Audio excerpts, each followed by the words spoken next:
Welcome back, everyone. Today we will be reading Chapter 6, so let's get into it. Chapter 6. A funny thing happened to Julia after that business with her fake social studies paper.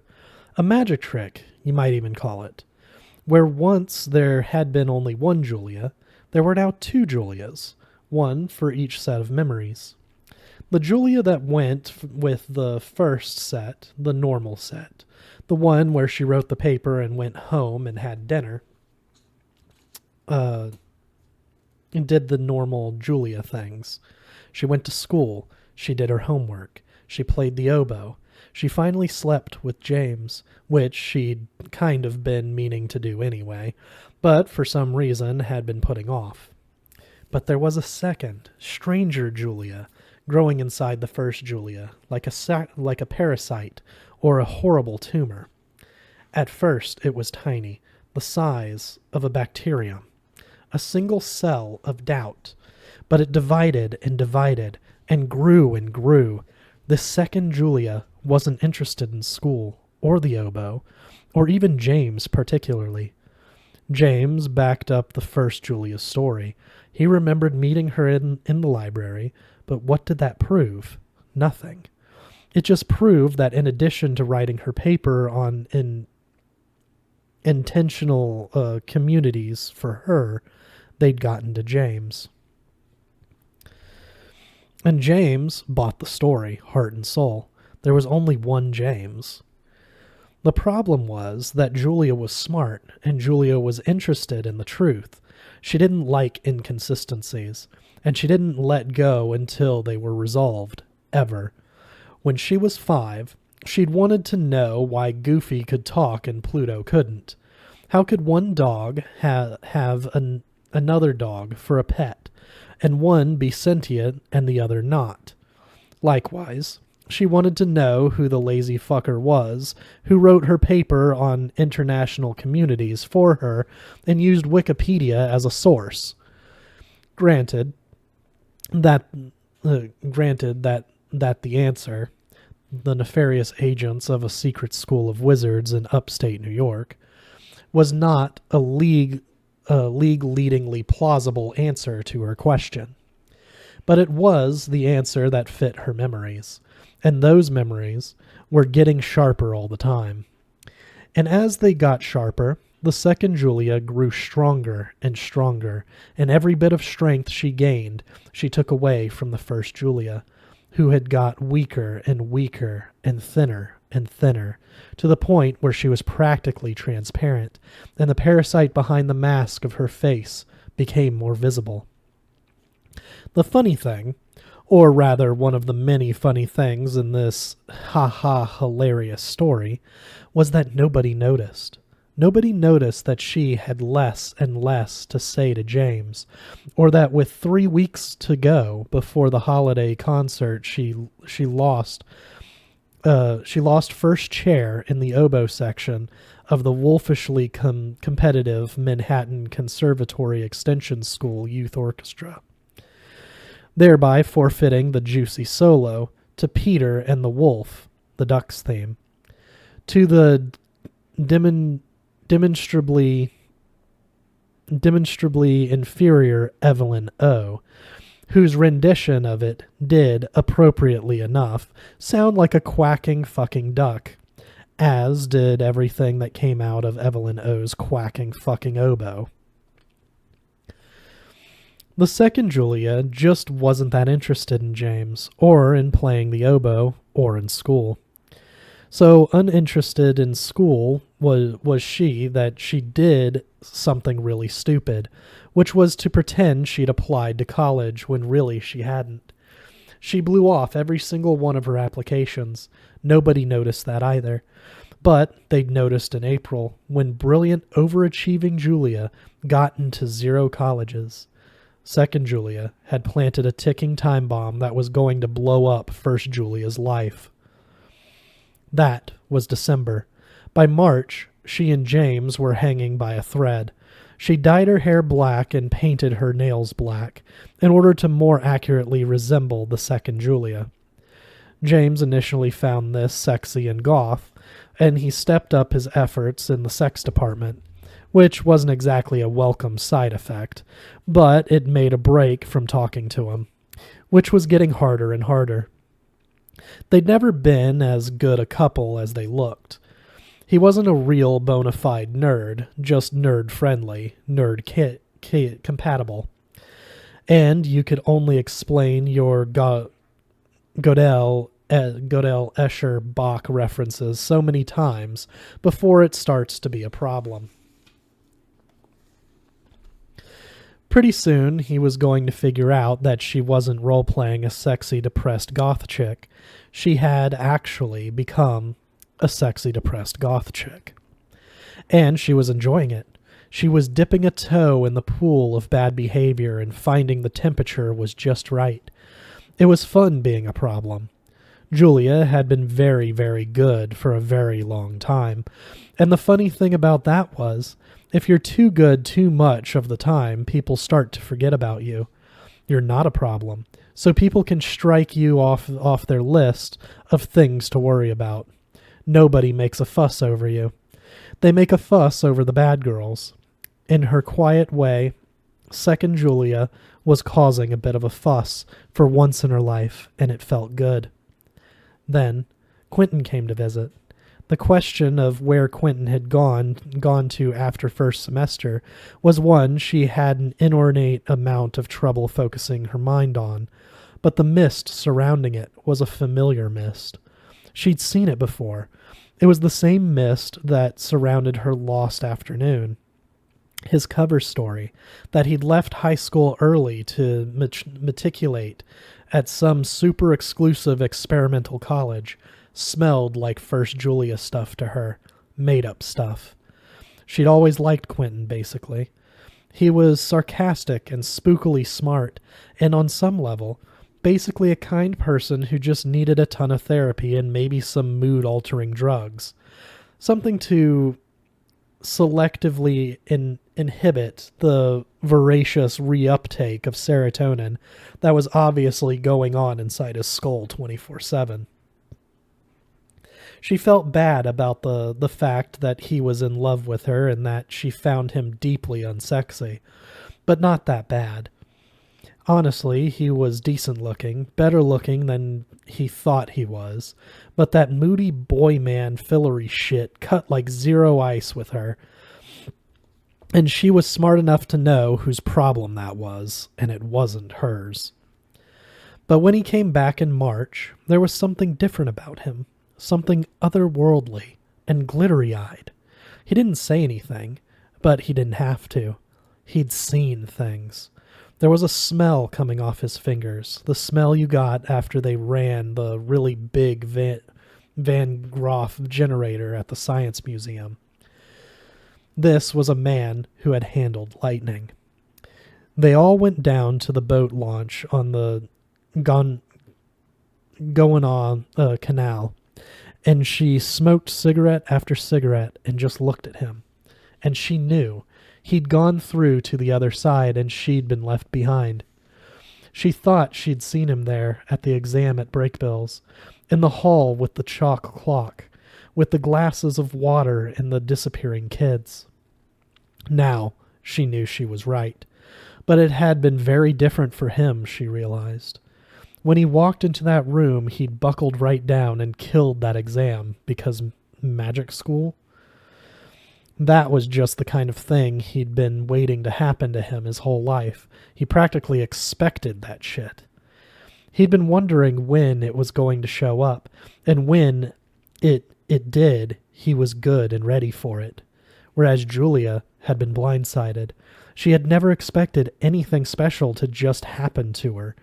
Her plan for life was to get out there and make something special things happen, which was a much more sensible plan from a probability point of view, given how unlikely it was that anything as exciting as Brakebills would ever just fall into your lap. So when she got there, she had had the presence of mind to step back and make a full appraisal of exactly how weird it all was. She could have handled the math, God knew. She'd been in math classes with Quentin since they were 10 years old, and anything he could do, she could do just as well, backward and in high heels if necessary. But she spent too much time looking around, trying to work it through, the implications of it. She didn't take it at face value the way Quentin did. The uppermost thought in her mind was, why are you all sitting here doing differential geometry and generally jumping through hoops when fundamental laws of thermodynamics and Newtonian physics are being broken left and right all around you? This shit was major. The test was the last of her priorities. It was the least interesting thing in that room, which she still stood by as the reasonable, intelligent person's reaction to the situation. But now, Quentin was on the inside, and she was out here, chain-smoking on the Goanna boat dock with her half-orc boyfriend. Quentin had passed the test, and she'd failed. It seemed that reason and intelligence weren't getting it done anymore. They were cutting like zero ice.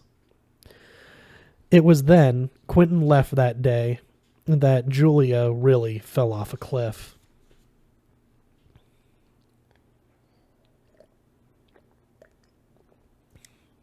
It was fair to call it depression. She felt like shit all the time. If that was depression, she had it. It must have been contagious. She'd caught it from the world.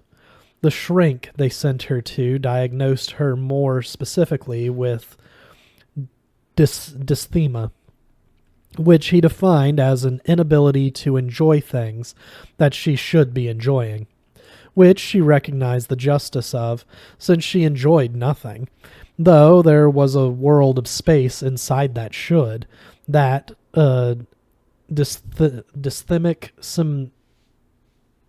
semestician could have argued with, if she had had the energy. Because there was something she did enjoy, or would enjoy, whether or not she should. She just had no access to it. That thing was magic. The world around her, the straight world, the mundane world, had become to her a blowing wasteland. It was empty, a post-apocalyptic world. Empty stores, empty houses, stalled cars with the upholstery burned out of them, dead traffic lights swaying above empty streets. That missing afternoon in November had become a black hole that had sucked the entire rest of her life into it. And once you'd fallen past that Schwarzschild radius, it was pretty damn hard to claw your way back out again. She printed out the first verse of a dawn poem and stuck it on her door. The sun is spent, and now his flasks send forth like squibs no consistent rays. The world's whole sap is sunk.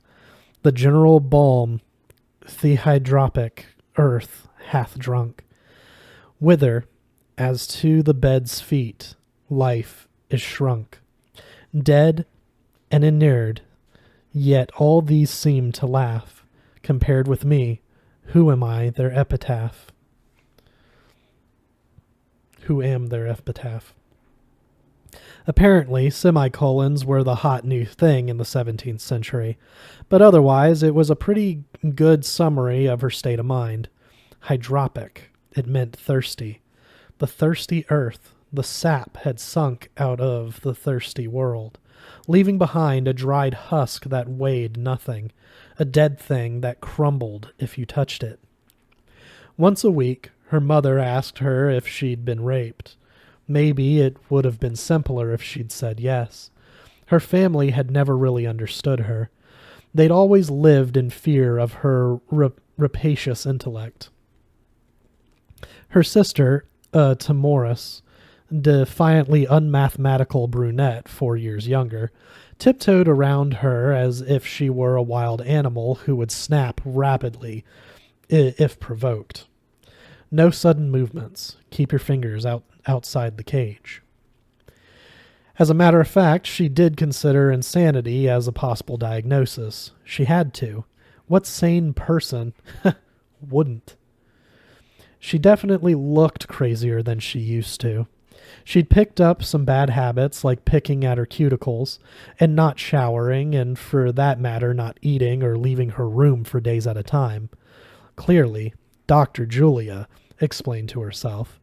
She was suffering from some kind of Harry Potter-induced hallucination with paranoid overtones, most likely schizophrenic in origin. Except the thing was, Doctor, it was all much too orderly. It didn't have the quality of a hallucination. It was too dry and firm to the touch.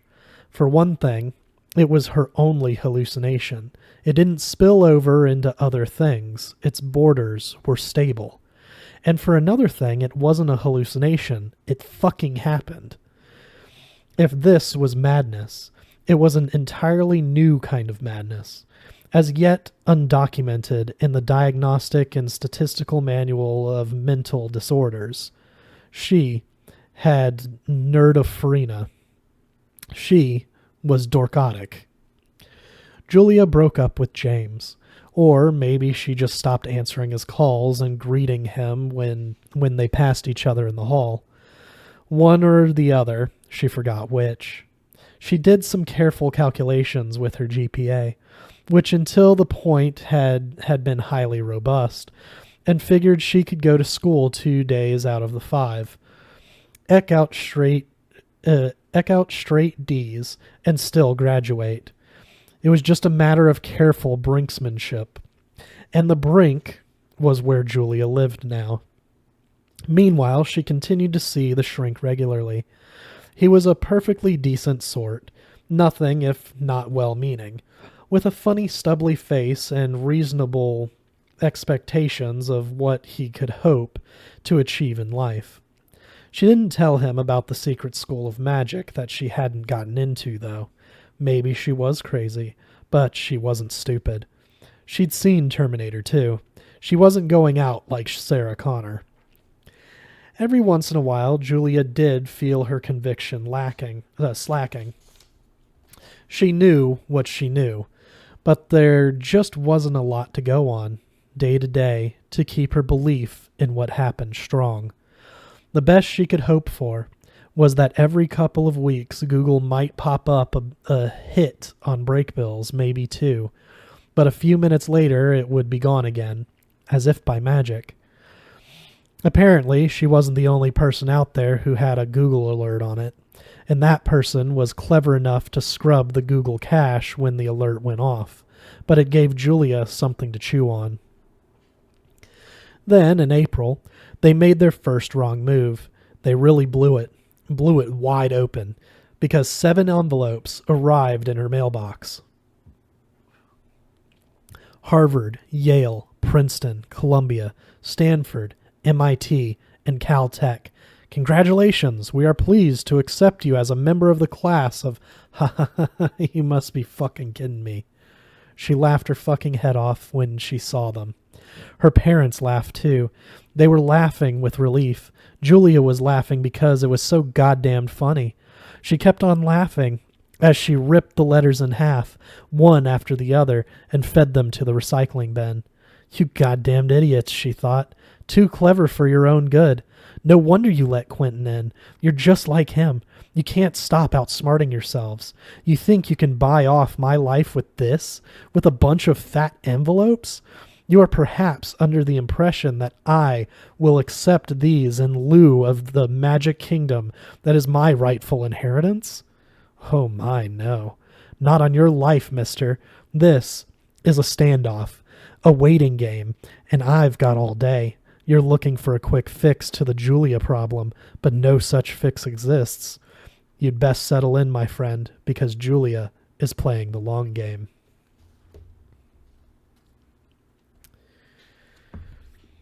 And with that, we end for this week.